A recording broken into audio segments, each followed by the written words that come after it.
hecho que sé que sus mentes han estado en las últimas semanas observando y escuchando acerca de la obra del Espíritu Santo, y sus mentes han recibido la información de que el Espíritu Santo enseña, de que el Espíritu Santo convence, de que el Espíritu Santo guía, de que el Espíritu Santo glorifica, de que el Espíritu Santo intercede, de que el Espíritu Santo escoge y dirige sobre nuestras vidas. Pero a estas alturas, digamos, porque es bastante en cuanto a lo que han oído, en cuanto a la persona del Espíritu Santo, la tercera persona de la Trinidad, es bastante. Y por eso yo diría, a estas alturas tendríamos que hacernos la siguiente pregunta, y la pongo en pantalla para que ustedes la lean.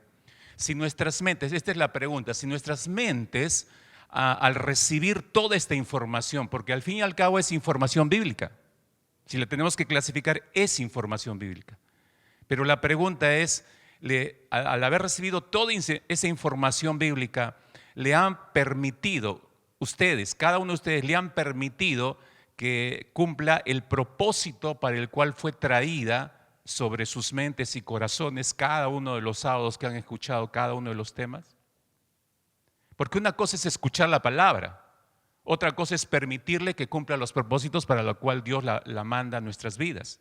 Una cosa es recibir la información bíblica. Cualquier persona puede recibir información bíblica. Si usted no sabía, hay graduados de programas de teología de universidades prestigiosas que no son cristianos, que lo podrían llevar en encuentro a cualquier cristiano en cuanto a conocimiento de arriba abajo de las Escrituras, pero no tienen el Espíritu de Dios, no entienden el Espíritu de la palabra, pero han estudiado teología. Es decir, información. No es lo mismo recibir información a conocer realmente la voluntad de Dios. No son sinónimos, son dos cosas, dos experiencias totalmente distintas. Y hacia ahí va dirigida por eso mi pregunta. ¿Han permitido, solo han recibido información o han permitido que cada sábado lo que han oído de la palabra del Señor acerca del Espíritu Santo haya cumplido el propósito para el cual esa palabra fue traída cada sábado a la mente y al corazón de cada uno de ustedes? Definitivamente no voy a esperar y preguntar a cada uno, ¿no? Y preguntarle y saber su respuesta. Esa respuesta creo que honestamente usted la puede dar a sí mismo. Y eso va a develar las razones y los motivos por los cuales usted viene cada sábado a este lugar. Eso va a mostrar hasta qué punto usted no solo está interesado en informarse bíblicamente acerca de Dios, o realmente necesita ser transformada su vida por la verdad de Dios. Al fin y al cabo, ¿cuál es la obra? Tendríamos que preguntarnos, ¿cuál es la obra más importante que realiza el Espíritu Santo? Ustedes que han escuchado bastantes temas acerca del Espíritu Santo, ¿cuál dirían ustedes de todo lo que han oído sería o vendría a ser la obra más importante que el Espíritu Santo realiza sobre nuestras vidas? ¿Cuál creen que sería ustedes? ¿Cuál pensarían que es de todo lo que han oído hasta aquí? Ok, podría yo pasarme toda la noche esperando una respuesta. Pero lo que quiero afirmar categóricamente es que la obra más importante de todo lo que han escuchado ustedes, la obra más importante que tiene el Espíritu Santo sobre nuestras vidas es producir el querer como el hacer dentro de nosotros, producir el querer como el hacer la voluntad de Dios. Si el Espíritu no produce eso en nuestro interior, el querer hacer la voluntad del Señor cuando oímos la información bíblica, si el Espíritu no produce el deseo de obedecer, eso no se va a producir jamás. Usted va a escuchar algo cada noche y usted va a salir de este lugar con información, otra vez insisto, información nada más. Y esa información, le aseguro, se va a diluir en las siguientes horas. Mañana no se va a acordar casi nada de lo que oyó el sábado en la noche. Eso está comprobado. Pero otra cosa es recibir la información y permitirle al Espíritu Santo, que mora por la fe en nosotros, que produzca el querer como el hacer. Él ya está incentivándonos al deseo de la obediencia. Él ya está incentivando nuestras vidas a querer hacer la voluntad del Señor. Pero de ahí a que yo le permita que lo haga en mi vida, ya es otra historia. Ya es otra historia.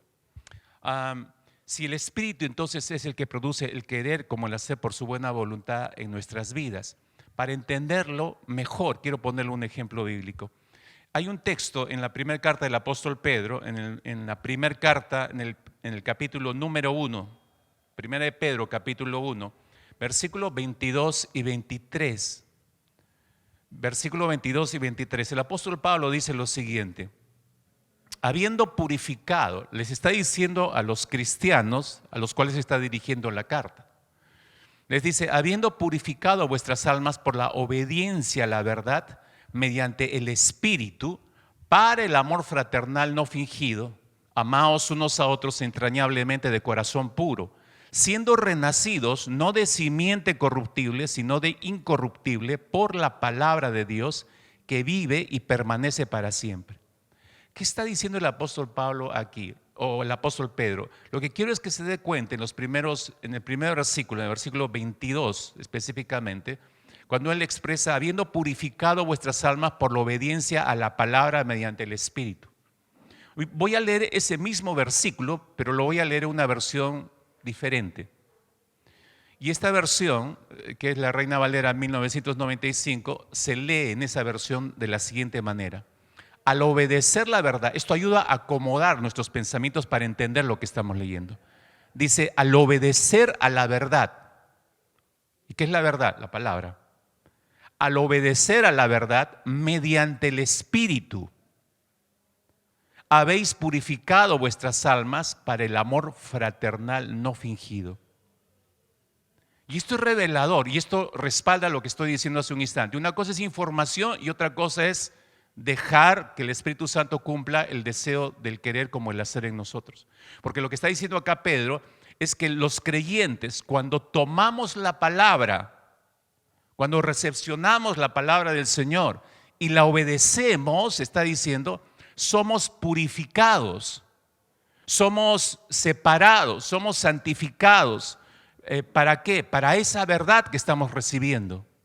Y al hacer eso, da un fruto. En este caso de este versículo que estamos leyendo, ¿cuál es el fruto? El amarnos unos a otros de manera entrañable, dice. Ese es el fruto, aquí específicamente. Pero puede ser aplicado a cualquier directriz que nos dé el Señor. Es el mismo principio.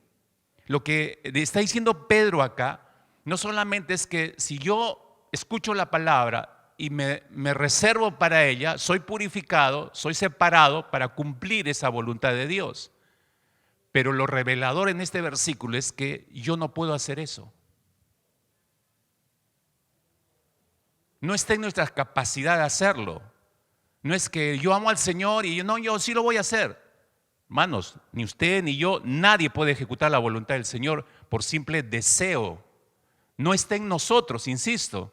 Por eso es que usted lee en el versículo que dice: al obedecer la verdad mediante el Espíritu. Si nosotros pudiéramos, no existiría esa frase. Si mi voluntad podría hacer eso, no existiría la persona del Espíritu Santo. No tendríamos el Espíritu Santo. No habría razón para recibir al Espíritu Santo.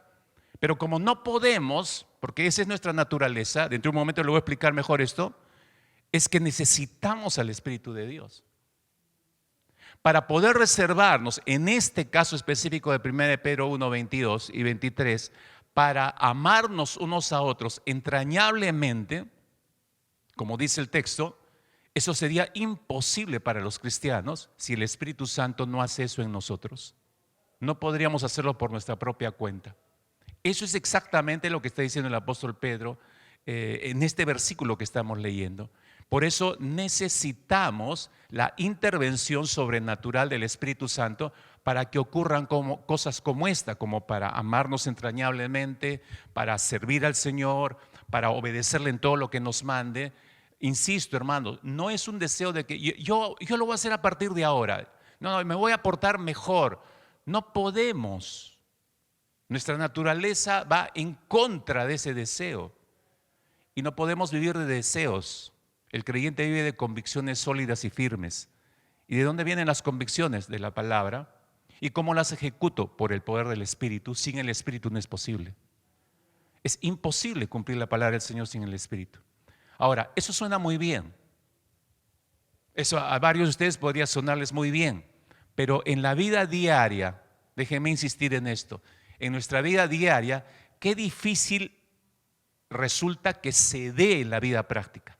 Qué difícil es que nos dejemos afectar por el querer como el hacer de la voluntad del Señor. Qué difícil incluso es que lleguemos a comprender las intenciones de Dios cuando leemos un texto bíblico, o tenemos una lectura bíblica, o escuchamos un mensaje, o lo repasamos en casa. Qué difícil es comprender las intenciones del Espíritu, y qué difícil es que nosotros lleguemos a comprender a plenitud la palabra del Señor. Todo lo que han escuchado sobre el Espíritu Santo, que hacía un recuento hace un instante, vuelvo a preguntar, ¿usted lo ha recibido solamente para información suya o lo ha recibido para permitirle que el Espíritu Santo cumpla el propósito para el cual le trajo esa palabra a su corazón, a su mente, a su vida, cada uno de los sábados que estuvo acá? En todo caso, yo sumaría a esa primera pregunta una segunda pregunta, y con esto entrar a nuestro primer punto de nuestra reflexión en esta noche. ¿Cuál es la pregunta? Si usted se está dando cuenta, yo he insistido en que no podemos. Entonces la pregunta es esa: ¿por qué nuestra mente no puede comprender a plenitud la palabra del Señor para poderla obedecer? Así de sencillo. Deberíamos hacerlo, pero la pregunta es: ¿por qué mi mente no puede llegar a comprender bien la palabra? ¿Por qué mi mente y mi corazón no pueden ser más sensibles a la voz del Espíritu Santo para ser motivado, para querer hacer la voluntad del Señor, para querer hacer la voluntad de Dios? ¿Por qué mi ser no es sensible a hacer eso? Tenemos que encontrar una respuesta como creyentes. Porque podemos pasarnos la vida escuchando hablar de Dios, otra serie acerca del Espíritu Santo, más sobre el Espíritu Santo, más información acerca del Espíritu Santo. Pero ¿de qué sirve tener tanta información acerca del Espíritu Santo cuando no le dejamos actuar en nosotros y cuando no entiendo cómo debe actuar en mi vida? Las iglesias de hoy en día están llenas de gente, algunas ávidas de información bíblica. Otras, no importa cómo venga la información, es simplemente un formalismo. Yo vengo a apaciguar mi espíritu religioso, a escuchar nada más un mensaje que dicen que es de la palabra del Señor, y no importa si lo entiendo o no lo entiendo, no importa si me afecta o no me afecta, no importa si salgo igual como he entrado, eso no interesa. El asunto es que me dieron y cumplí en mi mente religiosa y ya está. Y así se nos va la vida. Y yo creo que Dios no nos ha redimido, nos ha salvado con esa intención. Los propósitos de Dios, así como sus pensamientos, son mucho más altos que los nuestros. Sus caminos son más sublimes que nuestros propios caminos. Por eso es tan importante entender, mis hermanos, por qué es que mi mente, ya no hablando en sentido general, hágase esa pregunta: ¿por qué mi mente no termina por entender la verdad de Dios? ¿Y por qué mi mente no es sensible al querer como el hacer que produce el Espíritu Santo en mí? Hágase esa pregunta y mantenga esa pregunta mientras va escuchando este mensaje. La respuesta, se la voy anticipando, no es nada complicada. La respuesta a esta pregunta es que nuestras mentes, escuche bien, esta es la razón, nuestras mentes han sufrido un impacto terrible por causa de la entrada del pecado. A través de la carta de los Romanos, el apóstol Pablo va a decir que el pecado entró por un hombre, y ese hombre, ¿quién es? Es Adán, aunque no diga su nombre. Dice, por un hombre entró el pecado y por el pecado entró la muerte. Por eso dice, todos los hombres han pecado. Y ese es el resultado, ese es el impacto del pecado, ese es el impacto de la naturaleza del pecado sobre la humanidad, sobre usted, sobre mí, sobre cada uno de los seres humanos. Y ese impacto, yo creo, a los de nuestras zonas, unas semanas atrás les estaba ilustrando esto, que no llegamos a entender el daño que hemos recibido.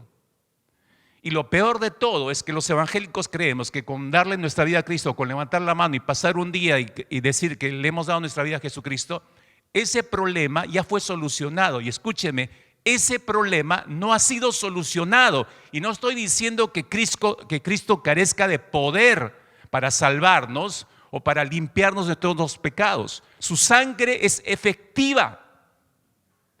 Y si le entregamos nuestra vida, nuestros pecados fueron perdonados, todos fueron arrojados en lo profundo del mar y nunca me acordaré de ellos, dice el Señor. Pero la naturaleza del pecado, estoy hablando de la naturaleza del pecado que mora en cada uno de nosotros, ahí está. Eso no desapareció cuando usted le entregó su vida a Jesucristo. ¿Dónde está la prueba? Fíjese nada más en su vida, no le voy a poner cientos de ejemplos que podría. Fíjese en su vida, ¿por qué esta semana tuvo varios pecados? Piense en eso. Si se supone que usted es hijo o hija de Dios. Porque a lo largo de los meses pasados estoy totalmente persuadido y seguro que varios de ustedes siguen luchando, siendo hijos de Dios, siguen luchando con pecados terribles que nadie sabe, que solamente están en su mente y en su corazón y viajan por allí y usted no los ha logrado vencer, no ha logrado experimentar una victoria en Cristo Jesús. Hágase esa pregunta, ¿por qué viaja eso en su interior si usted es una persona que tiene a Cristo viviendo dentro de su corazón? Si el Espíritu Santo está morando en usted, ¿por qué? ¿Ha analizado eso? ¿Ha investigado en la palabra del Señor? ¿Por qué se da eso? Esa es la muestra de lo que le vengo diciendo hasta hace un momento. La naturaleza de pecado está allí. Nuestras mentes han sufrido un terrible impacto por causa de la entrada del pecado, causando daños severos en nuestros procesos mentales. Y esa es la razón por la cual podemos escuchar un mensaje y salir como si no lo hubiéramos escuchado. O incluso tomar anotaciones, que muy pocos lo hacen, por cierto, para revisar eso después, ¿no? Y no sé, tienen una computadora, creo, incorporada en la mente. Yo necesito anotar todo para revisarlo, ponerme a pensar, reflexionar, a hacer las comparaciones, las transferencias de cada parte del mensaje hacia mi vida para poder asimilarlo y poder obedecerle al Señor. Es todo un proceso. No es venir y escuchar solamente un mensaje. Es entender lo que Dios está diciendo. Pero el problema está ahí, el impacto que ha causado en nuestra mente. Yo quiero empezar por ahí en esta noche, porque como decía a mi zona, no creo que seamos conscientes del terrible daño que hemos recibido. Porque creemos que ya tenemos a Cristo y como decía, el problema ya pasó. No pasó. El problema está latente allí. ¿De qué manera el pecado ha impactado nuestras mentes? Déjeme empezar con este primer punto. ¿De qué manera el pecado ha impactado en nuestras mentes? Y empiezo por este lado para que nos ayude a comprender el daño que nos ha hecho a nuestra mente. Usted no piense en otras personas, piense en su mente.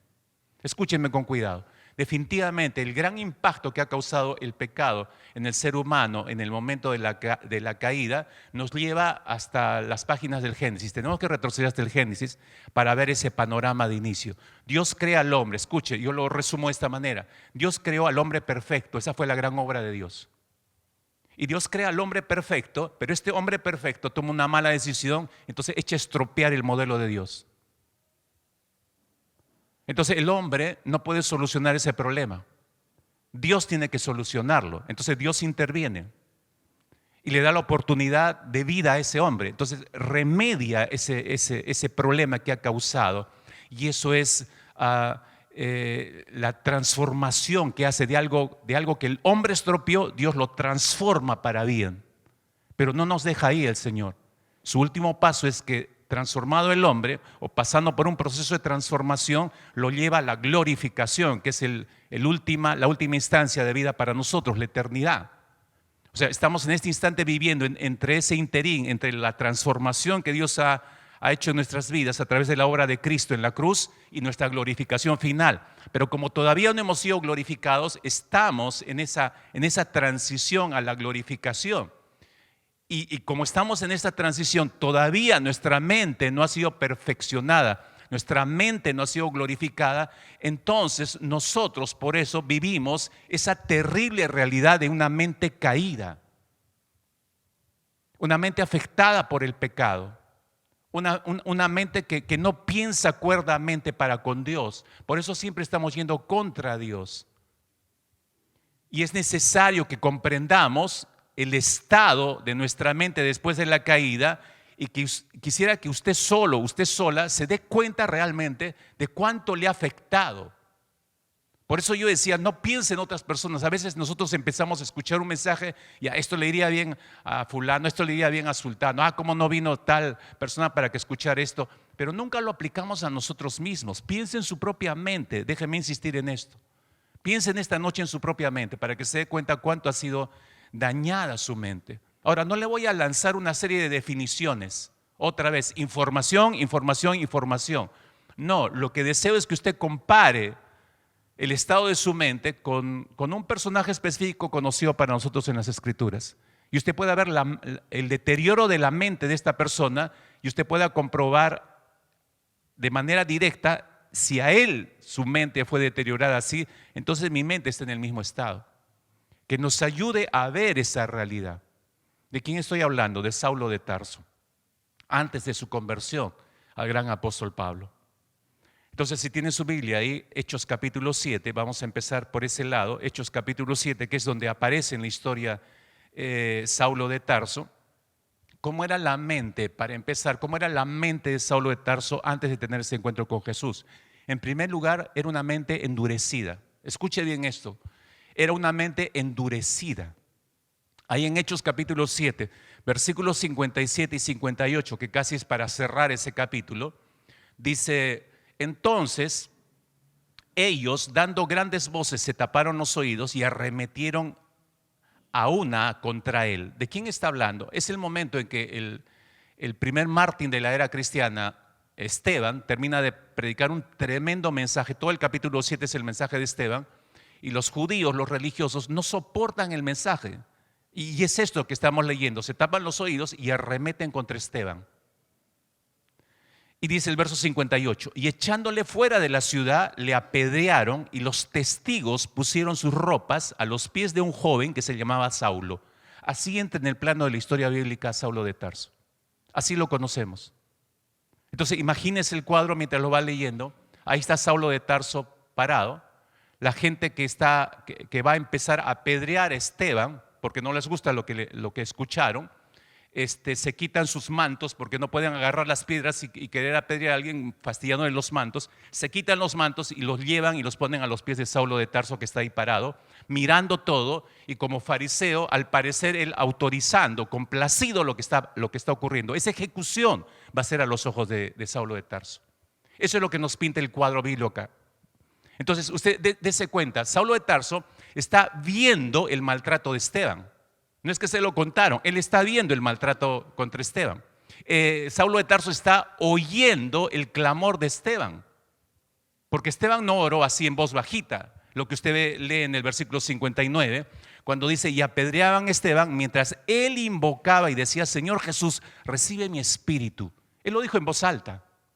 Saulo de Tarso estaba escuchando esa oración y eso lo enardeció más. ¿Por qué? Porque Saulo de Tarso no cree que los cristianos estén en el camino correcto. No cree que Jesús sea el Mesías prometido. No cree que Esteban sea parte de los que están en la verdad. No, es él como fariseo que está en la verdad. Y cuando le escucha a Esteban clamar a voz en cuello y decir: Señor Jesús, ¿qué cree que sintió Saulo de Tarso?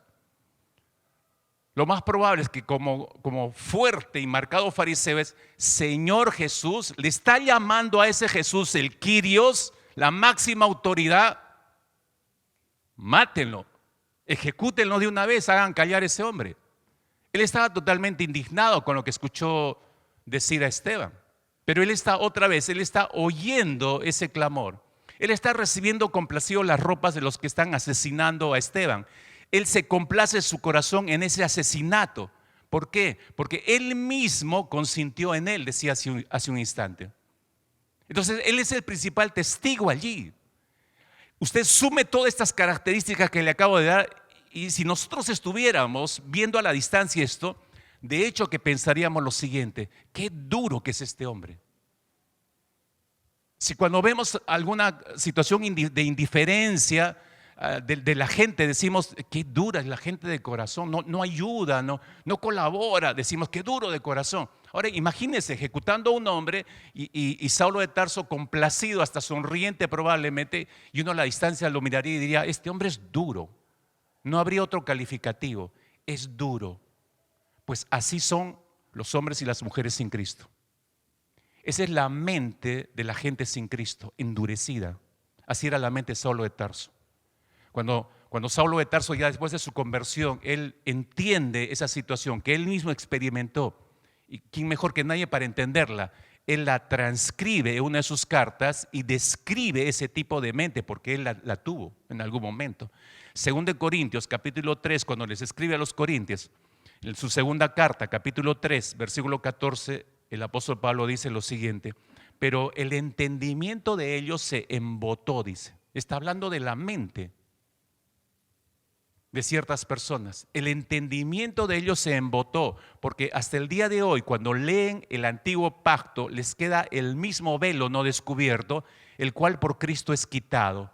¿De quién está hablando Pablo aquí? Se refiere al pueblo judío. Está hablando de la nación judía cuya mente endurecida no les permite entender lo que dice la Escritura acerca de Cristo como el Mesías prometido. No lo entienden. Y hasta el día de hoy no lo entienden. Por eso es que no todos los judíos creen lo que nosotros creemos. Por eso es que existen fragmentos de judíos mesiánicos que creen lo mismo que nosotros, y existen fragmentos de judíos que no son mesiánicos, que dicen que Jesús es el Mesías prometido, que ya vino y que es el Hijo de Dios. Ellos no creen nada de eso. Hasta ahora, por eso se les queda el velo. A eso se refiere el apóstol Pablo en esta carta a los Corintios. Pero se da cuenta lo que está diciendo, cómo está describiendo el tipo de la mente de ellos. Dice, por el entendimiento de ellos, pero el entendimiento de ellos se embotó. Es una mente embotada que no puede entender las realidades de Dios. Ahora, decía yo, este es el tipo de mente endurecida. Cuando dice embotada, endurecida. Esa es la mente que tiene todo ser humano sin Cristo. Esa es la mente que tiene todo ser humano en Cristo. Pero los creyentes no están distantes de eso. Hay creyentes que pueden llegar a tener una mente endurecida por el pecado. Ahora, no solamente la mente de Saulo de Tarso era endurecida, en segundo lugar, era una mente cegada o enceguecida. El capítulo 7, regresando a Hechos de los Apóstoles, capítulo 7, antes de ser apedreado Esteban, yo les mencioné, no lo voy a leer por razones de tiempo, pero si usted empieza a leer el capítulo 7 desde el inicio, usted se va a encontrar con un tremendo mensaje predicado por Esteban. Además, fue el primer mensaje en su vida y fue el último, porque lo mataron y no pudo predicar jamás un nuevo mensaje. Pero si usted toma el tiempo y en casa en esta noche lee todo lo que él predicó, usted se va a encontrar con uno de los más grandes mensajes descriptivos de lo que Dios hizo con la nación de Israel desde que lo sacó de la esclavitud. Y lo hizo libre y lo llevó a una tierra prometida y lo benefició y lo bendijo. Y él hace una descripción asombrosa. Pero cuando él describe todo esto, los que lo están escuchando todos son judíos. ¿Y por qué hace toda esa descripción? Porque quiere desembocar a la persona del Mesías prometido. Entonces, cuando llega el Mesías prometido, le dice, este Mesías que Dios envió para salvar a la nación de Israel y redimirlo, a ese Mesías ustedes lo mataron. Entonces, eso no les gustó escuchar. ¿Qué está hablando este hombre? Y arremetieron contra él y por eso lo mataron, lo apedrearon. ¿Por qué es la pregunta ahora aquí? Porque la mente de todo ese grupo de judíos religiosos estaba enceguecida. Es decir, no entendieron absolutamente nada del mensaje. Estaban oyendo todo el mensaje. Dese cuenta, los judíos era gente religiosa, conocían las escrituras, conocían los libros proféticos, conocían a todos los profetas, conocían el libro de los Salmos, conocían los primeros 5 libros de la escritura, lo que se llama el Pentateuco, los que tenemos registrados en nuestras Biblias. Los conocían casi de memoria porque desde niños los hacían memorizar, pero están escuchando un mensaje basado en la historia misma de ellos por este hombre llamado Esteban y no entienden nada de lo que él está predicando. ¿No le parece algo parecido cuando usted no entiende nada de cada sábado que usted escucha un mensaje predicado?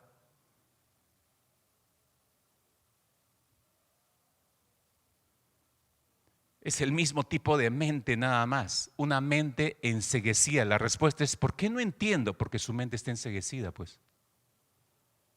Mente enceguecida. Y este grupo de gente que se taparon los oídos, como leímos, para arremeter contra Esteban, estaban,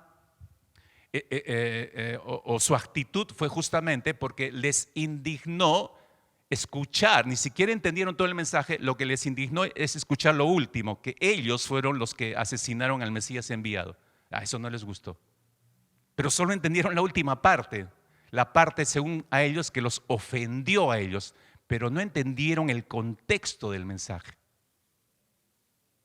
Ahora fíjese por favor, allí en medio de todos estos judíos no me cabe la menor duda, porque el texto nos muestra eso, Cuando leemos, regrese por favor al capítulo 7 de Hechos, el versículo 57, entonces ellos, dando grandes voces, se taparon los oídos y arremetieron contra él, dice. Si usted lo conecta con el resto de los versículos hacia atrás y con los dos versículos que vienen a continuación, usted se va a dar cuenta quién era el que estaba oyendo todo el mensaje de Esteban. También estaba ahí Saulo de Tarso. Es decir, Saulo de Tarso oyó todo el mensaje de Esteban predicado. Pero un versículo más adelante, usted se da cuenta que él está recibiendo las ropas y complacido está autorizando que maten a Esteban. Entonces, Saulo de Tarso no entendió nada del mensaje predicado por Esteban. Lo escuchó, pero no lo entendió. Yo no le estoy predicando mis pensamientos, le estoy mostrando y predicando la palabra. Usted está entendiendo hasta estos primeros minutos lo que le estoy predicando. Si usted no entiende nada de lo que estoy predicando, no le eche la culpa al predicador. Porque de esa ya estamos los pastores. Ay, es que no le entiendo al pastor, es muy complicado. Pero si solo lo único que hacemos es tomar la palabra y transferirla y darla a conocer, el problema no está en el predicador, el problema está en su mente, en la mente de los escuchas. Porque son mentes endurecidas en algunos casos o mentes enceguecidas como estamos viendo. Porque vuelva usted al texto. Tremendo mensaje que escucharon. ¿Y por qué estaban matando al predicador? Gracias a Dios ahora que en una iglesia no les gusta lo que predica el pastor y no lo apedrean como Esteban. Gracias a Dios que no ocurre eso el día de hoy. No estoy corriendo ese riesgo en esta noche, ¿no? Pero mente enceguecida, si usted se da cuenta, cuando el apóstol Pablo, en el tiempo después ya de su conversión, él reflexiona en esto, él entiende ese tipo de mente. Entonces se las describe a los corintios en su segunda carta, capítulo 4, versículo 4, les describe cómo es ese tipo de mente enceguecida. Y les dice, en los cuales el Dios de este siglo, esa frase es tremenda. En los cuales el Dios de este siglo, ¿quién es el Dios de este siglo? Satanás. Es el príncipe de la potestad del aire, que es otro de los nombres con que se le conoce en el Nuevo Testamento. El Dios de este siglo cegó el entendimiento y eso es terrible. Cegó el entendimiento. Cuando hablamos de mente enceguecida, no es solamente que no entiende la persona, sino que acá hay una operación, escuche por favor, hay una operación demoníaca. No estoy imaginando, hermanos, es lo que dice el texto. Porque es clarísimo el apóstol Pablo en el discernimiento. Recuerda que él está escribiendo guiado por el Espíritu Santo. Dice que la mente de esta gente está enceguecida por una operación del Dios de este siglo, que es Satanás. Que cegó el entendimiento de los incrédulos para que no les resplandezca la luz del evangelio de la gloria de Cristo, el cual es la imagen de Dios, para que no les resplandezca la luz del evangelio. Yo le estoy predicando el evangelio en esta noche. ¿Le resplandece en su mente? Usted se pregunta, pero ¿cómo me doy cuenta que sí lo he entendido y sí resplandece? Es que hay un nuevo deseo. El evangelio, cuando uno lo escucha, te despierta nuevos deseos. Te impele, más allá de tus fuerzas, te impele a querer agradar a Dios, obedecerle a Dios. Sales de este lugar deseando hacer la voluntad de Dios tal como la has escuchado. Ahí te das cuenta que recepcionaste el mensaje. Pero si no hay nada de eso, absolutamente, escúcheme, si no hay nada de eso, un nuevo sentir, una forma diferente de pensar, una forma diferente hasta de emocionarte, entonces significa o tienes una mente endurecida o tienes una mente enceguecida, y la mente enceguecida es una operación demoníaca. No le estoy diciendo esto para hacerlo asustar. Escúcheme, los papás me entienden esto. No estoy haciendo lo mismo que los papás con los niños, que cómete tu sopa que viene el cuco y te va a llevar. O que cómete todo tu tallarín, si no el tunche viene y de los pies te arrastra, ya sabes. A punta de miedo, y el niño come rápido porque lo hicieron asustar. O sea, yo no le estoy diciendo, usted está con la mente enceguecida por una operación del Espíritu Santo para que, perdón, pastor, sí, voy a obedecer. No, es que uno no puede producir eso, ni un predicador puede producir eso. Repito, el Espíritu Santo pone el querer como el hacer, pero la mente no tiene que ser una mente endurecida, no tiene que ser una mente enceguecida.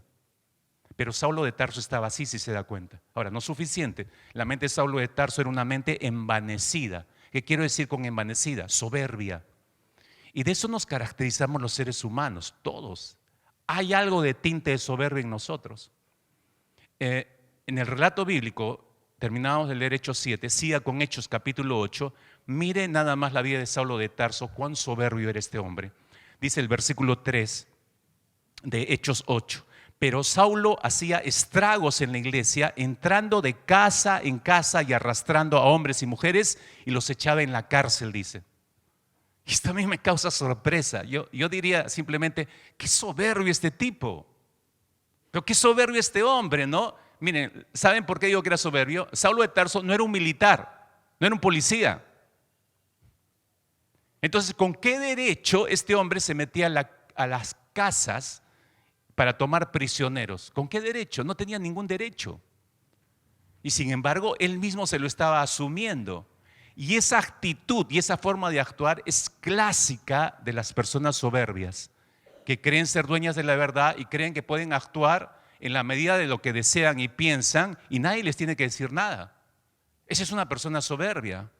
Así es el hombre y la mujer sin Dios. Así es la mente de las personas sin Dios.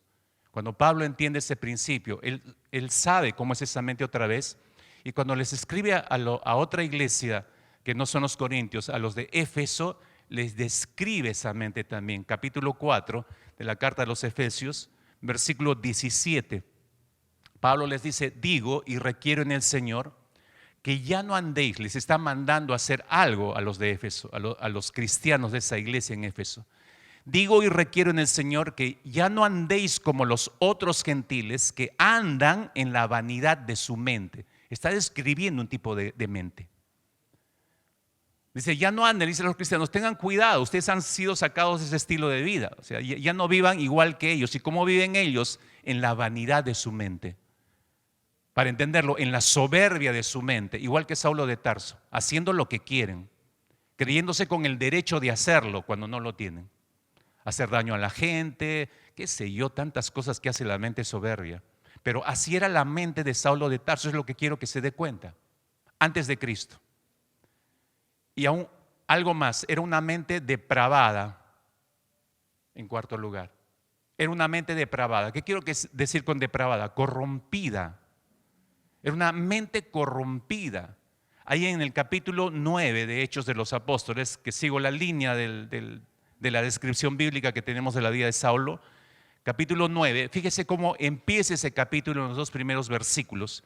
Dice, mientras tanto, Saulo, respirando aún amenazas de muerte contra los discípulos del Señor, respirando amenazas de muerte. ¿Usted ha visto a alguien respirando amenazas de muerte?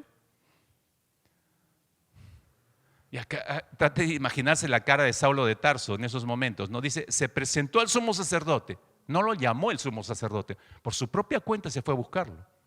Verso 2, y le pidió cartas de extradición para las sinagogas de Damasco. Tenía la intención, este era el motivo, tenía la intención de encontrar y llevarse presos a Jerusalén a todos los que pertenecieran al camino. ¿Quiénes eran los del camino? Los cristianos. En ese tiempo no los llamaban cristianos, todavía no les llamaron cristianos. ¿Y por qué les llamaban los del camino? Porque Jesús dijo, yo soy el camino, la verdad y la vida. Entonces el que seguía al que dijo que era el camino, allá los del camino les llamaban. Por esa razón dice que a todos los que pertenecían al camino, fueran hombres o mujeres, quería llevarlos presos a Jerusalén. Miren la soberbia de este hombre. Ahora, fíjese la mente corrompida de este hombre. En este texto que acabamos de leer en el capítulo 9, ¿por qué digo corrompida? Porque el comportamiento de Saulo muestra ese estado de mente de corrupción en la mente de él. ¿Y por qué digo de corrupción? Porque él no ve a las personas como personas. ¿Por qué hacerles daño? ¿Por qué perseguirlas y traerlas desde lejos para meterlos a la cárcel? ¿No les parece que hay que tener la mente enferma para hacer eso? O sea, ya la mente está totalmente corrompida. En el caso del apóstol Pablo, el Estado, bueno, antes de ser el apóstol obviamente, ¿no? Su mente ha perdido todo sentido de ética. No tiene ninguna ética, no tiene ninguna moralidad, no tiene ninguna espiritualidad. Ha perdido todos esos valores el hombre. Y por eso quiere hacer y está haciendo todo lo que está haciendo. Así es la mente de las personas que no tienen a Cristo. Así es la mente de la gente, una mente depravada, corrompida. Y de eso no tengo que dar ejemplos. Todos los días lo vemos, mis hermanos. Estamos viendo una situación terrible en nuestra nación, partiendo de las autoridades principales. ¿No usted ve ahí la corrupción? ¿No usted ve la mente depravada, la mente corrompida? ¿A qué presidente en una nación se le ocurre vacunarse a ocultas y no le importa que cuántos de sus compatriotas mueran? ¿No le habla eso de una mente corrupta? Eso no tiene nombre, me dirían algunos. Por supuesto que no. Por eso es una mente corrupta. Pero así es la mente de la gente sin Cristo. Así es la mente de Saulo de Tarso. Entonces, por favor, dése cuenta en esta descripción que le acabo de dar. La caída del hombre ha sido tan profunda, pero tan profunda, y el ingreso del pecado ha causado un daño terrible en la mente de la humanidad, y que aún los creyentes hemos sido alcanzados, y los creyentes no terminamos de entender que ese daño está en nuestra mente. Que ese daño está en nuestra mente. Por eso es que no pensamos muchas veces con cordura. Mire cuán grave es esto. Juan Calvino, uno de los grandes reformadores de siglos pasados, él dijo lo siguiente con respecto a este tipo de depravación, a este tipo de corrupción en nuestra mente. Lea con cuidado o escuche con cuidado. Esto lo escribió Juan Calvino. Y él dijo lo siguiente: esta perversidad, es decir, la corrupción que hay en nosotros, esta perversidad nunca cesa en nosotros. ¿Escuchó eso? No, pero yo ya tengo ya a Cristo. Nunca cesa en nosotros, sino que continuamente produce nuevos frutos, lo que conocemos como las obras de la carne. De la misma manera, dijo Lutero, como el horno ardiente que produce llamas y chispas, o el agua que de forma incesante brota de un manantial, igual dice. Porque nuestra naturaleza no solo está destituida del todo bien, sino que es fértil y fructífera con todo tipo de maldad que no puede estarse quieta. Cualquier cosa que esté en el hombre, desde el entendimiento hasta la voluntad, desde el alma hasta la carne, han sido corrompidas. Están ahí, hermanos. Pero nosotros no la vemos o no queremos verla. Mire, vea a la persona que está a su costado, nada más. Vea a la persona que está a su costado. Mire la carita de ángel que tiene. Ya entendí, pastor. Ángel, pero ángel corrupto, caído. De hecho que sí, porque si la naturaleza de pecado está en nosotros, no importa que pongamos cara de Santa Teresa de Acacia o no sé qué, cada vez que vengamos a la iglesia, o San Antonio de no sé qué, de Padua, no importa. La naturaleza está ahí, hermanos. Lo que quiero es que entendamos que hemos sido impactados por el pecado en tal medida y nos ha hecho un daño terrible, y todavía seguimos cosechando de ese daño hasta el día de hoy. Y esa es la razón por la cual no solo no entendemos la palabra, porque si la palabra, como dijo Jesús, cuando venga el Espíritu Santo, el Consolador, Él los guiará hacia toda la verdad, la palabra. Entonces yo no le entiendo por mí mismo, necesito al Espíritu Santo. Y si tengo una mente caída, necesito ser consciente que necesito el Espíritu Santo. ¿Por qué cree que cuando leemos, empezamos un mensaje o recomendamos cuando tenga su devocional, acostúmbrese a abrir su Biblia y primero pídale al Espíritu Santo que lo guíe en lo que va a leer? ¿Por qué cree que hacemos esa recomendación? Por la razón que le estoy explicando. Necesitamos la asistencia del Espíritu Santo. Usted y yo no podemos entender así como así las Escrituras, y menos hacer la voluntad del Señor, ejecutar la voluntad del Señor. Y esto es lo que yo llamo una mente bíblica. Y déjeme ir a este segundo punto en esta noche. Cuán importante es cultivar una mente bíblica. Si está deteriorada mi mente, entonces me conviene cultivar una mente bíblica. Pero ¿cómo hago eso? Primero quiero entender por qué es importante eso. Escúcheme, por favor. A principios del siglo XX surgió todo un movimiento llamado el movimiento fundamentalista. Y el movimiento fundamentalista simplemente propulsaba o proponía el regreso de los cristianos hacia la palabra de Dios. Porque durante el siglo XIX hasta entrado el siglo XX, lo que primó fue un desecho de la palabra del Señor y un retorno a la razón del ser humano. La razón del ser humano fue levantada por encima de Dios. Entonces el hombre puede pensar, puede razonar, puede resolver sus mismos problemas, no necesita de Dios, etcétera, etcétera, y desecharon a Dios. Entonces la primacía de la razón. Pero entrado el siglo XX, este movimiento propugna, no, necesitamos regresar a las Escrituras. Necesitamos regresar al fundamento de las Escrituras, al fundamento del creyente. Y no se equivocaron, porque es necesario regresar a la palabra del Señor. Pero apenas empezó este movimiento, fue atacado por todos los ángulos posibles para hacerlo desaparecer. El ser humano no quería regresar a las Escrituras. Entonces fue tal el ataque contra los fundamentalistas que los hicieron trastabillar y empezaron a preocuparse en el sentido de que la fe es una. Para regresar a las Escrituras uno tiene que tener fe, pero tiene que tener fe y la razón no juega ningún papel aquí. Entonces desecharon la razón. Entonces dijeron, cuando hablamos de fe, vamos a la Escritura y la creemos por fe. Aquí no entra a tallar la razón. ¿Por qué? Porque la razón del ser humano está caída, está totalmente contaminada por la naturaleza del pecado. Entonces no puede entrar a formar parte de la fe. Entonces pensaron y propulsaron esto como si la fe y la razón fueran absolutamente opuestas. Entonces es una larga historia, obviamente, pero yo la estoy resumiendo, pero afirmo lo siguiente, hermanos, para hacer la corrección del caso, porque hasta el día de hoy se sigue moviendo el movimiento fundamentalista. Todavía sigue en vigencia, y todavía sigue en vigencia también las corrientes que dicen que la fe no tiene que ver nada con la razón del ser humano. Pero quiero desmentir esto para provecho de nosotros en esta noche, porque las dos, tanto razón como fe, están conectadas, están sumamente conectadas en la revelación de Dios, las dos cosas, para salir de dudas, ¿no? Y le pongo un ejemplo para que piense conmigo por algunos momentos, los que todavía las neuronas le dan a estas horas. Piense por favor conmigo, piense, ¿no? Si Dios creó el mundo, porque eso dice Génesis, ¿no es cierto? Dios creó todo lo que existe, ¿no? Y todo lo que hay en él. Y no solo creó todo lo que existe, sino creó al ser humano a imagen y semejanza suya, dice el Génesis. ¿Correcto? ¿Sí? Hermanos, ¿están ahí o ya se durmieron? Dígame. Si se durmió, dígame. ¿Ya ves? Están dormidos todavía. Creó al hombre a imagen y semejanza suya. Eso dice el Génesis, lo podemos leer. Y creemos eso nosotros. Ahora, Dios se revela a ese hombre.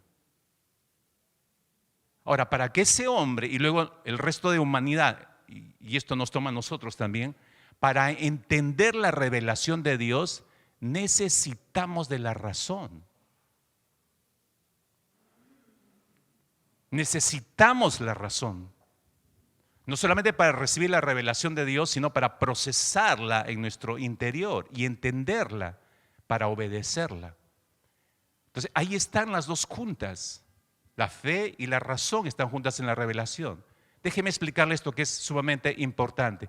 A menudo se ha definido la fe, y hay muchos creyentes que creen esto, que la fe se define como un salto al vacío.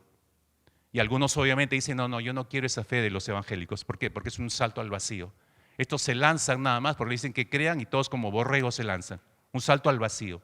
Y así se define la fe. Es decir, lo que yo creo, debo creerlo sin evidencias y sin que entre mi razón, sin que tenga que pensar, solo tengo que lanzarme en lo que me dicen. Y eso, hermanos, es incorrecto. Bíblicamente hablando, eso es absolutamente incorrecto. La fe del creyente no es un acto ciego de la voluntad, déjeme aclararlo. Repito, la fe de los creyentes no es un acto ciego de la voluntad. Y lo llevo a un pasaje bíblico para ser más precisos. Mateo capítulo 22. ¿Se recuerdan ese intérprete de la ley que se acerca a Cristo Jesús un día? Y se acerca a Cristo Jesús y le pregunta al Señor Jesucristo cuál era el mandamiento más importante de todos. ¿Se acuerdan? Y esta es la respuesta de nuestro Señor Jesucristo. Mateo capítulo 22, verso 37. Le responde Jesús y le dice: amarás al Señor tu Dios con todo tu corazón, le dice, con toda tu alma y con toda tu mente. Todas esas facetas que está mencionando Jesús, corazón, alma y mente, todas esas facetas pertenecen a la personalidad de todo ser humano. Todos los seres humanos tenemos esas facetas, pero todas esas facetas deben operar, está diciendo Jesús, deben operar juntas en el amor hacia Dios. Todas esas facetas juntas deben operar para la expresión del amor a Dios. No únicamente la voluntad, no únicamente nuestras emociones, no únicamente nuestro intelecto, no, dice las tres. Y déjeme explicarle esto. Es decir, yo amo a Dios, la siguiente por favor. Yo amo a Dios no solo porque siento amarle, esas son mis emociones, sino yo amo a Dios porque entiendo las razones por las cuales debo amarle. No amamos a ciegas a Cristo Jesús, escúcheme. Amamos porque entendemos las razones por las cuales le debo amar. ¿Me están entendiendo, hermanos, algunos? Entonces se da cuenta, no es un salto al vacío. No es que los evangélicos no hay que seguir como borregos lo que digan y no hay que pensar. Hay que pensar. La fe es pensada, la fe es razonada, hermanos. Romanos capítulo 12, cuando el apóstol Pablo dice que renovemos nuestra mente, renovados nuestra mente, dice, pero da una razón poderosa para esto. Venga conmigo, porque no os conforméis a este siglo, dice, sino transformaos por medio de la renovación de vuestro entendimiento. ¿Para qué? Dice, para que comprobéis. ¿Para qué comprobéis cuál sea la buena voluntad de Dios, agradable y perfecta? No se puede comprobar la voluntad de Dios si yo no razono mi fe. Algunos evangélicos creo que quieren evitarse el pensar. Ay, es que da tanta fatiga, pastor, pensar.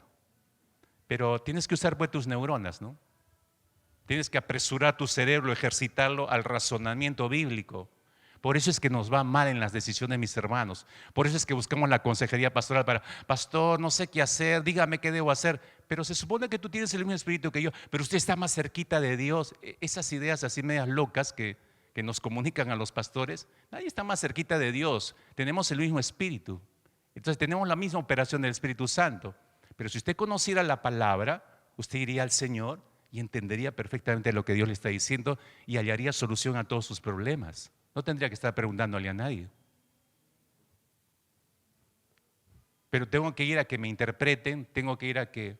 Y otros, claro, se van al otro extremo, ¿no? Ni pastor ni nada, ¿no? Sino que, ay, me soñé esta noche, ¿no? Me soñé que era rubio, de 2 metros, con ese me voy a casar. Sí, Señor, gloria a Dios, gracias. Prefiero creer eso. Pero la revelación, ¿para qué fue dada, no? Nuestra fe es una fe razonada, mis hermanos, una vez más. El apóstol Pedro escribe en su primer carta, por eso escribe esto, 1 de Pedro capítulo 3, versículo 15. Dice, estad siempre preparados. Y este es un tremendo versículo, por favor búscalo en tu Biblia, si no lo tienes marcado, márcalo bien. Dice, estad siempre preparados para presentar defensa con mansedumbre y reverencia ante todo el que os demande razón de la esperanza que hay en vosotros. Subraya la palabra razón, porque eso es lo que estamos diciendo. Te necesitas razonar. Si alguna persona le pregunta a usted, ¿por qué eres evangélico? ¿Qué responde usted? Cuando alguien te pregunta, ¿por qué vas a esta iglesia? ¿Qué responde usted? Porque hay que dar una respuesta bíblica, hay que dar una respuesta razonada. Si yo no sé dar una respuesta bíblica y razonada de mi fe, del por qué sigo a Cristo, del por qué soy evangélico, del por qué creo lo que creo, hermanos, estamos en cualquier lado.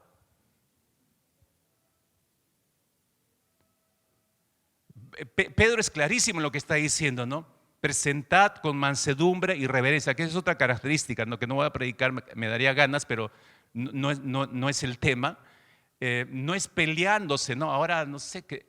Defender la fe es un poco más y agarra bibliazos, ¿no? O sea, para dejar asentada que no es mi verdad, y unas broncas así terribles. No, ¿por qué llegar a ese punto, no? Cuando uno razona la fe, tú haces pensar a la otra persona. Le estás dando razón de tu fe y le provocas pensar y empiezas a cuestionar aún sus creencias porque le estás mostrando la palabra. Nuestra fe es una fe razonada, una vez más. Ahora, voy a desmenuzar un poco el texto para que entienda. Dice, la palabra griega que utiliza acá, porque está escrito en griego la carta de Pedro, la palabra que usa para defensa, ¿no? Para presentar defensa con mansedumbre, la palabra defensa aquí es la palabra apología. Es un término en griego que el apóstol Pablo utiliza, ¿no? apología, ¿no? Y apología señala la acción de defender algo ofreciendo argumentos positivos a favor de una idea y respondiendo los argumentos negativos que se levanten en su contra. Para hacer eso yo tengo que razonar. Ahora, no es suficiente. Pablo dice a continuación, o Pedro dice a continuación, que con reverencia ante todo aquel que nos demande razón. Y el término razón acá en el griego, como está leyendo, es la palabra logos. Logos, que en este caso, en este versículo, hace referencia a la evidencia, evidencias. La evidencia o argumento que provee justificación racional para una creencia. Hermano, espero que usted esté captando esto. Este verso es poderosísimo para mostrarnos y desmentir a los evangélicos que somos borregos. No. Nuestra fe está bien pensada, nuestra fe es bien razonada. Y si alguien me pregunta, yo tengo que dar pruebas, tengo que mostrar razonando que mi fe es una fe muy sólida y que yo no soy un borrego más, que yo sé hacia dónde me dirijo y yo sé por qué estoy en Cristo y yo sé por qué estoy evangélico al fin y al cabo. Pero ¿se da cuenta que de eso adolecen muchos? No pueden dar un razonamiento claro desde las Escrituras cuando les preguntan acerca de su fe, lamentablemente. En la antigüedad usted sabe cuando, acá los que son ya bastante entrados en edad, ellos o sus padres recuerdan, antes los hombres usaban sombrero, ¿no? Todos los hombres usaban sombrero. Entonces iban a cualquier lugar y a cualquier sitio, incluso iglesias, y habían colgadores de sombreros. Entonces uno entraba, se quitaba el sombrero y lo colgaba, entraba a la reunión y claro, nadie se llevaba el sombrero, no como ahora tú dejas el sombrero y ya no lo ves nunca más, ¿no? Pero ahí dejaban el sombrero y ahí estaba cuando salías, esa era la costumbre. El famoso escritor, filósofo inglés Chesterton, usando esa experiencia, dijo de una oportunidad, escuchen, esto es tremendo. Dijo, cuando vamos a la iglesia, debemos quitarnos el sombrero, no la cabeza. No sé si está entendiendo el sarcasmo de este hombre. ¿Por qué? Porque es en la iglesia donde venimos y creemos que no debemos razonar, que el pastor tiene que explicarles todo y yo no debo razonar nada. Y no estoy diciendo de cuestionar al pastor, a no ser que yo no tengo ningún problema, hermanos. Si alguien viene al final de un mensaje y cuestiona lo que yo he enseñado desde la Escritura y me demuestra con la Escritura que yo esté equivocado, yo lo acepto. Así de sencillo. Ok, me equivoqué. Pero venimos no para abrir la tapa del cerebro y écheme. No, vengo para recibir, pero voy razonando, tengo que pensar, mi fe es razonada, tengo que ver bien esto dice la Escritura y voy comparando, si comprendo y conozco mi Biblia, voy comparando con otros versículos y voy reflexionando y aún me voy y sigo reflexionando, estoy razonando mi fe. A nuestra mente la podemos habituar a esto o le podemos negar ese hábito. Eso depende de cada quien. Pero entiende el sarcasmo de este hombre, ¿no? A la iglesia no venimos para quitarnos la cabeza, es para quitarnos el sombrero y entramos con la cabeza bien puesta para escuchar y razonar un mensaje. Mire, escuche con cuidado, la fe irracional es propia de los paganos, no de los cristianos. No es parte de nosotros, porque entendemos que Dios quiere que pensemos igual que Él. Mire, y le pruebo eso. Isaías capítulo 55, este es el deseo de Dios. Realmente este es un deseo abiertamente expresado por Dios. Isaías capítulo 55, versículos 7 y 8. 7 y 8. Dice el Señor, es clarísimo y lo dice como mandato, ¿no? Dice, deje el impío su camino y el hombre inicuo sus pensamientos. Deje. O sea, su forma de pensar, déjala. ¿Y qué? ¿Me quedo en blanco? No, esa no es la idea. A continuación dice, deje el hombre impío su camino y el hombre inicuo sus pensamientos y vuélvase a Jehová. Vuélvase a Jehová, el cual tendrá de él misericordia, sí, y al Dios nuestro, el cual será amplio en perdonar, sí. ¿Por qué? Porque mis pensamientos no son vuestros pensamientos, ni vuestros caminos, mis caminos, dijo Jehová. No sé si está captando. Dios dice, deja tu forma de pensar en pecado y vuélvete a mí. ¿Y para qué te vas a volver a mí? Y ahí dice, porque mis pensamientos son más altos que los tuyos. Para que nosotros pensemos igual que Dios. Esa es la intención del Señor. Los que tengan oídos, oigan lo que el Espíritu dice a la iglesia, ¿no?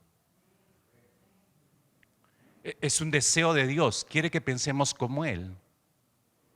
Con toda razón, mis hermanos, no sé si alguno lo ha escuchado, conoce o ha leído algún libro. El pastor Sugel Michelén es pastor, escritor y conferencista dominicano. Él dijo lo siguiente, preste atención de esto que es interesante. El pastor Michelén dijo, la fe cristiana, hablando ya de nuestra fe, la fe cristiana se construye. Construir, eso es trabajo, hermanos. Se construye sobre evidencias racionales que nos convencen y persuaden plenamente que aquello en lo que confiamos es verdadero. Qué exacto la definición de este hombre. Nuestra fe es algo que vamos construyendo. ¿Y de dónde sacamos todas las evidencias de la palabra? Entonces mi fe va a ser bien edificada. Ahora, no solo edifico mi fe en base a esas evidencias bíblicas, sino que cuando alguien me pregunta, yo tengo esas referencias, yo tengo ese fundamento y con ese fundamento bíblico yo explico. No es que yo trate de idear o dar mis pensamientos o hablar bien de los evangélicos o de Dios o de los cristianos. No es tratar de hablar bien, es dar una razón bíblica de lo que creemos. Entendiendo esto, mis hermanos, ¿cómo es que opera el Espíritu Santo para que nosotros pensemos bíblicamente? ¿Cómo es que opera el Espíritu de Dios para que por fin podamos pensar bíblicamente? Bueno, voy a decirle dos grandes cosas y voy a agregar algunos elementos en cada una de ellas. ¿Cómo opera? Bueno, a ver, en primer lugar, el Espíritu Santo nos conecta. A cada creyente nos conecta. ¿Nos conecta con qué? Nos conecta en primer lugar con nuestras limitaciones humanas. Es decir, nos muestra cuán limitados podemos ser nosotros, cuán frágiles, cuán limitados, cuán mortales, cuán pasajeros podemos ser nosotros. Nos muestra que no tenemos en claro muchas veces la dirección que tomamos y muchas veces tomamos direcciones equivocadas. Y por eso no nos salen bien las cosas en muchas oportunidades. Un ejemplo para que me entienda, recuerda usted cuando el apóstol Pablo emprende su segundo viaje misionero, Hechos de los Apóstoles, capítulo 15. Empieza el segundo viaje misionero del apóstol Pablo y está por tierras de Asia Menor, lo que actualmente es Turquía. Por ese lado se llamaba Asia Menor. Y está el apóstol Pablo por ese lado viajando y él determina en su mente y su corazón, no de mala intención, él quiere ir hacia el norte a predicar el evangelio. Pero esto es lo que ocurre cuando él toma esa decisión. Hechos capítulo 15, versículos 6 y versículo 7. Atravesando Frigia y la provincia de Galacia, dice, les fue prohibido por el Espíritu Santo, capte eso, subraye eso en su Biblia. Les fue prohibido por el Espíritu Santo hablar la palabra en Asia. Y cuando llegaron a Misia, intentaron ir a Bitinia, pero el Espíritu no se lo permitió. Esas dos frases son tremendas, hermanos. Está hablando de lo que el Espíritu Santo está haciendo, está frenando, no los deja avanzar en una dirección. ¿Por qué? Porque le está mostrando al apóstol Pablo, mira, tú eres limitado, tú quieres ir allá, pero ahora no. Y no está haciendo nada indebido. ¿Cuánto más nosotros? ¿Cuántos se creen mejor que el apóstol Pablo aquí? Entonces, si usted dice, no, yo ni siquiera me pongo ni siquiera las sandalias del apóstol Pablo, con mayor razón entonces necesitamos el Espíritu Santo. Porque si él se equivocó, ¿cuánto más nosotros? Entonces el Espíritu Santo nos conecta con nuestras limitaciones humanas, nos hace ver que somos limitados, que nos equivocamos muchas veces, que escogemos el camino errado. En segundo lugar, nos conecta con Dios mismo. Observe usted el pasaje. En ese mismo pasaje que estoy leyendo de Hechos 15, como el Espíritu Santo, cuando corrige al apóstol Pablo, le dice, no, por ahí no, y por acá tampoco, le muestra así al apóstol Pablo que él era un ser limitado para entender por completo los propósitos de Dios. Miren, Pablo ya está en su segundo viaje misionero y sin embargo comete equivocaciones, no logra entender los propósitos del Señor. Y el Espíritu está diciendo, no, Pablo, tranquilo, no es lo que tú piensas. Su mente susceptible, voy a decirlo de esta manera, no sé cuántos admiran acá al apóstol Pablo, pero se les va a caer un poco el ídolo. La mente de Pablo, susceptible al pecado, como cualquier otro ser humano, será el apóstol, pero también tiene la misma mente que nosotros. Susceptible al pecado, susceptible a la rebeldía, susceptible a la idolatría.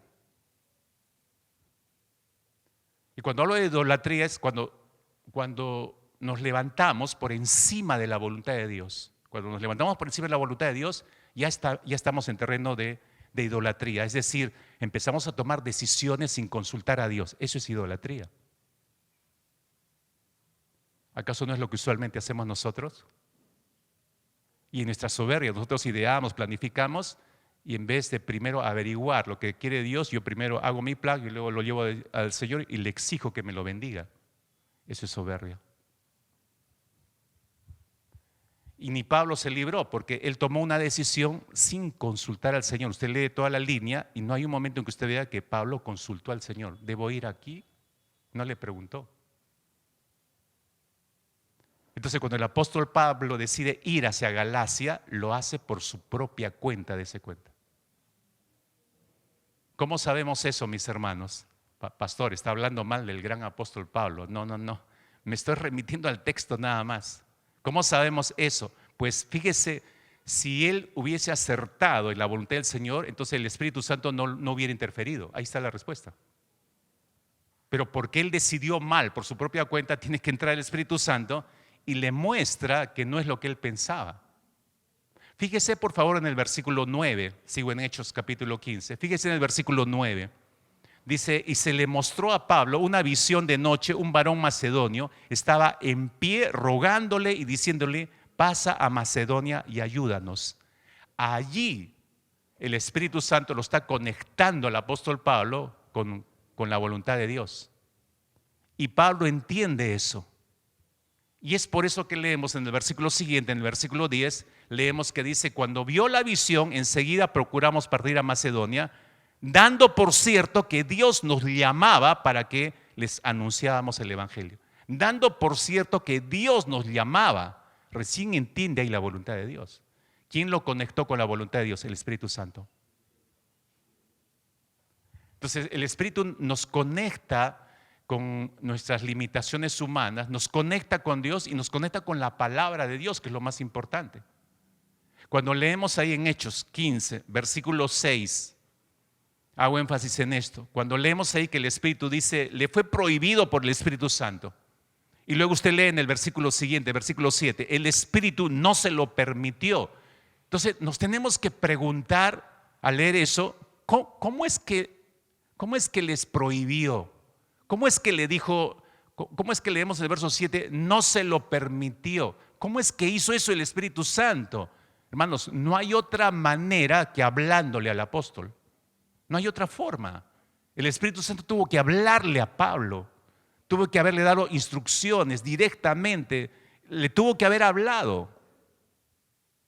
¿Se ha dado cuenta cómo Apocalipsis capítulo 2 y capítulo 3, se ha dado cuenta los 7 mensajes a las 7 iglesias de Asia Menor, los que han leído sus Biblias por ahí? ¿No? Hay 7 mensajes a 7 iglesias diferentes. ¿Se ha dado cuenta que los 7 mensajes terminan de la misma forma? Terminan con una expresión. ¿Y cuál es esa expresión?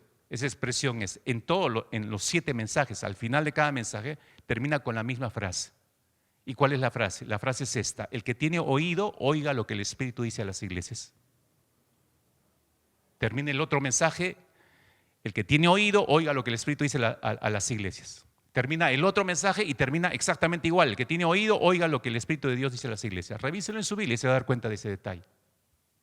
¿Por qué cree que terminan así los mensajes? Dios está hablando a estas iglesias, les ha enviado un mensaje definido, pero dice que hay que oír lo que el Espíritu está diciendo. Entonces no es solamente oír el mensaje, es oír lo que el Espíritu está diciendo. Entonces, si usted da cuenta cómo el Espíritu nos conecta con esto, pero no solamente nos conecta, y termino con esto, sino que nos corrige también. Y qué bueno que nos corrija. ¿Qué corrige? Corrige nuestras actitudes.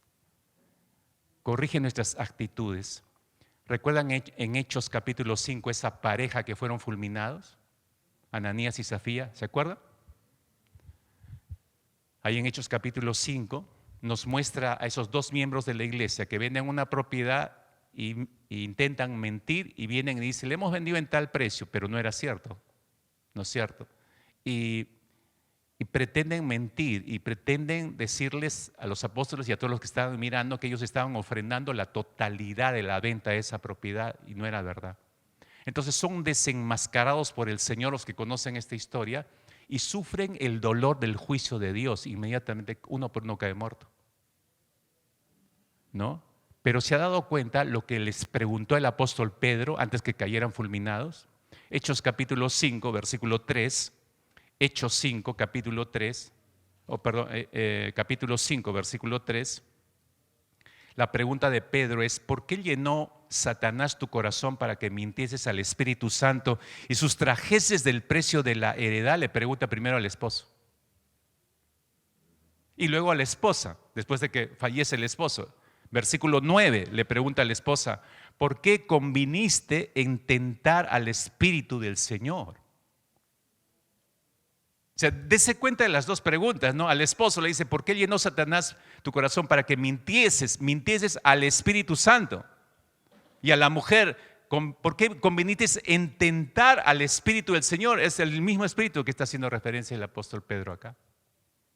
La pregunta es relevante. Eso significa que el Espíritu Santo ya estuvo obrando en el corazón de esta pareja, pero ellos no quisieron oírle al Espíritu Santo. El Espíritu Santo ya los estuvo redarguyendo. Hey, cuidado, ¿qué están haciendo? ¿Qué actitud es esa de querer ir a mentir a la iglesia? Pero ellos no le oyeron al Espíritu Santo. ¿Qué cree que hace el Espíritu Santo en cada mensaje de cada sábado? Está exhortando los corazones, está redarguyéndonos de pecado. Pero si no le oímos, nunca escuchamos esa exhortación. Por eso es que nos va mal. Tomamos decisiones o hacemos algo que va en contra del Espíritu. Dele gloria a Dios que no ocurre hoy en día lo que les ocurrió a ellos. Porque ellos por desobediencia fueron fulminados por el Señor. Imagínense si ahora entraran a las iglesias y el Espíritu Santo fulminara a todos los que no le prestan atención. Hermanos, yo tendría que enterrar todos los días, tendría que estar enterrando, todos los domingos tendría que estar enterrando un montón. ¿No es cierto? Dele gloria al Señor que no es así. Bueno, pero no solamente corrige nuestras actitudes, porque el Espíritu Santo los quiso corregir, no le vieron. El Espíritu Santo corrige nuestros valores. Escuche, por favor, estamos buscando corregir nuestros valores.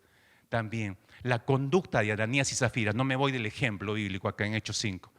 No, la conducta de Ananías y Zafira simplemente lo único que hizo es revelar lo que ya había en su corazón. Reveló el tesoro realmente que había en su corazón. ¿Recuerdan las palabras de Jesús en Lucas capítulo 12, versículo 14?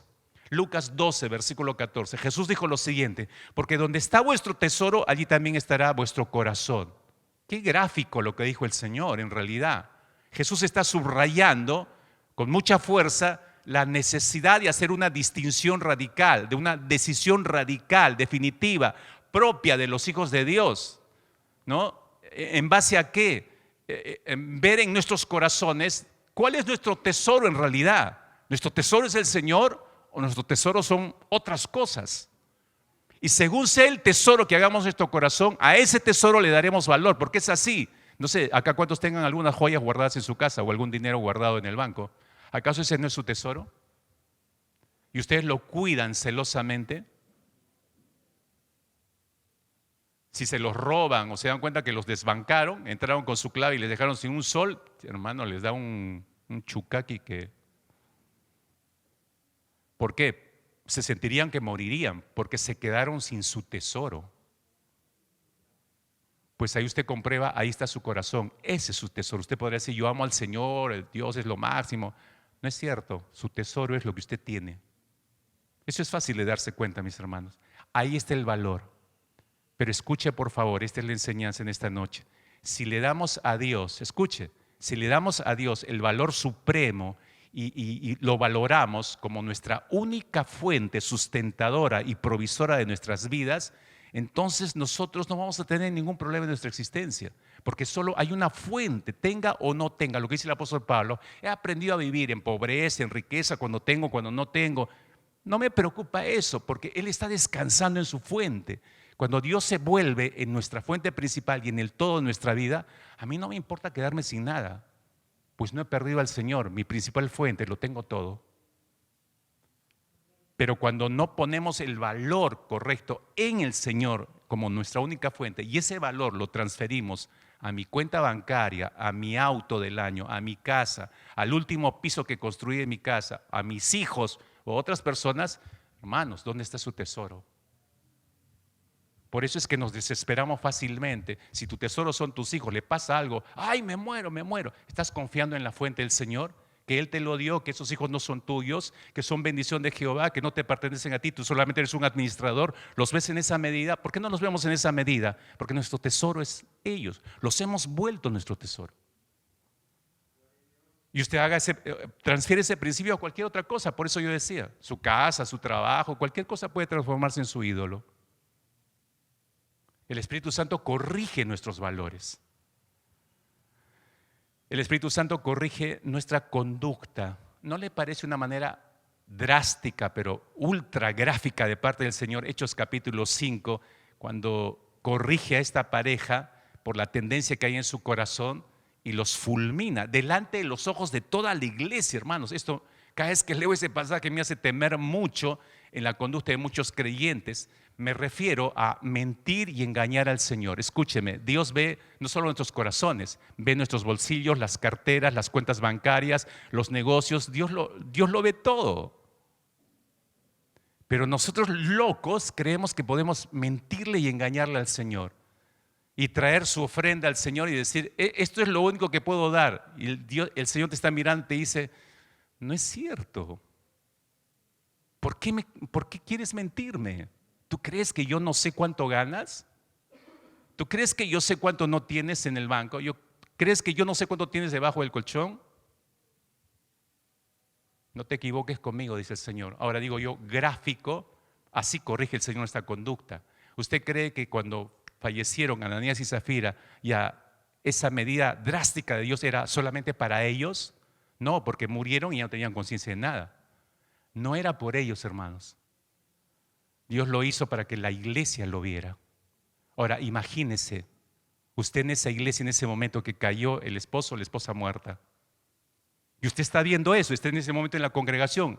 Pedro le pregunta, ¿por qué conviniste en meter al Espíritu Santo? Y la mujer, ¡pum!, cayó muerta. Y tú la ves ahí, te bautizaste con ella, caminaste con ella, evangelizaste con ella, venías a los cultos con ella. Era mi amiga, era mi hermana en la fe y ahora está tirada ahí muerta. ¿Tú crees que si tú no tenías alguna intención de robarle al Señor en ese instante, corregiste rápidamente en tu mente? Claro que sí. Y esa fue la intención de Dios, que la iglesia corrigiera. Esto me da temor realmente, hermanos, porque si yo veo a esta pareja muerta, y no es para ellos, es para la iglesia, entonces había muchos en la iglesia que ya estaban con la actitud metida igual que ellos. Entonces Dios tiene que mostrar algo gráfico para advertir al resto, cuidado. Yo soy un Dios santo, santo, santo. Mi mente pasea por toda la tierra, no te olvides de eso. Entonces, por eso hablo de que es algo gráfico, corrige nuestra conducta. Y por último, hermanos, corrige nuestras ansiedades. Y toco este punto, ¿saben por qué? Porque en este tiempo estamos volando de ansiedades. El Espíritu Santo corrige nuestras ansiedades. La muerte de esa pareja por juicio divino solo pudo tener el propósito de corregir los estados de ansiedad. ¿Ustedes creen que esa pareja no tenía necesidades? Porque me puse a pensar, ¿por qué es que tomaron una parte del dinero? Por necesidad. Por necesidad. Hasta los ladrones que los agarran en la calle, han visto, ¿no?, todas las noticias, lo agarra el choro ahí tirado en el suelo y le preguntan, a mí me parecen medias tontas esas preguntas, ¿no? ¿Por qué ha robado?, le dice. ¿Y qué responde el ladrón? Por necesidad, jefecito, por necesidad, ¿no? Todos están necesitados, ¿no? Ahora, ¿por qué estos robaron? Era su dinero, era su propiedad. ¿Por qué ocultar? ¿Por qué no ser honestos, no? Tengo esta propiedad, si la hemos vendido en esto lo hemos vendido, pero hemos decidido con mi esposa dar esta parte nada más. Está bien, Pedro no hubiera dicho nada, pero la actitud de querer mentir y engañar y decir, le hemos vendido en tanto, y esa no era la verdad, Eso fue lo que indignó el corazón del Señor, su falta de honestidad. Pero decía yo, corrige nuestras ansiedades. ¿Por qué lo hicieron? Por necesidad. Ok, supongamos que tenían varias necesidades, cuentas pendientes por pagar y dijeron, no, ¿cómo vamos a dar todo el dinero? Necesitamos para pagar esto. Están en estado de ansiedad, pero están mirando su dinero en la mano. Podemos con esto pagar las cuentas, podemos esto en su estado de ansiedad. No están mirando a su fuente principal, que es el Señor. ¿Cuánto confía usted en la fuente principal, que es el Señor? Entonces, ¿por qué algunos se rompen, como decimos el lomo en criollo, trabajando y se matan trabajando? No tienen ni tiempo para nada para Dios. No vienen a las iglesias, no estudian, no se preocupan por crecer en su razonamiento bíblico. No, es trabajar, trabajar, trabajar, trabajar, trabajar. Se rompen el lomo y así algunos mueren. ¿Por qué? Por ansiedad, por necesidad. Tengo que cubrir esto, tengo que cubrir el otro, tengo deudas, hay que pagar esto, hay que pagar el otro. Están pensando en todo lo que ellos pueden hacer, pero no están confiando en que Dios puede proveer. No sé si están entendiendo algunos, sobre todo los trabajólicos, ¿no? Pero corrige nuestras ansiedades, el Espíritu Santo corrige nuestras ansiedades. Hermanos, déjele al Espíritu Santo tomar la pauta en su vida, ¿no? Déjele corregir sus estados de ansiedad, si queremos llamarlo así. Esta en realidad es la obra maravillosa del Espíritu Santo. El producir el querer como el hacer por su buena voluntad en nosotros. Hermanos, voy a decir esto para terminar y orar. No se quede maravillado de ver lo que el Espíritu Santo hizo en el pasado leyendo la Escritura, porque, wow, ¿y cómo le dijo a Pablo? Ay, cómo quisiera que me dijera eso a mí, ay, cómo quisiera que me dijera por dónde ir. Y nos maravillamos de lo que ocurrió en el pasado. No se maraville por lo que hizo en el pasado el Espíritu Santo. El Espíritu Santo es una persona y es el mismo hoy y siempre, no ha cambiado, sigue siendo el mismo hoy en día. Entonces lo que hizo con el apóstol Pablo lo puede hacer por usted. No se maraville de lo que hizo, maravíllese de lo que es capaz de hacer día a día por su vida. Y dependa y búsquele para que en esa dependencia del Espíritu usted pueda comprobar su obra maravillosa en su vida cada segundo de su existencia.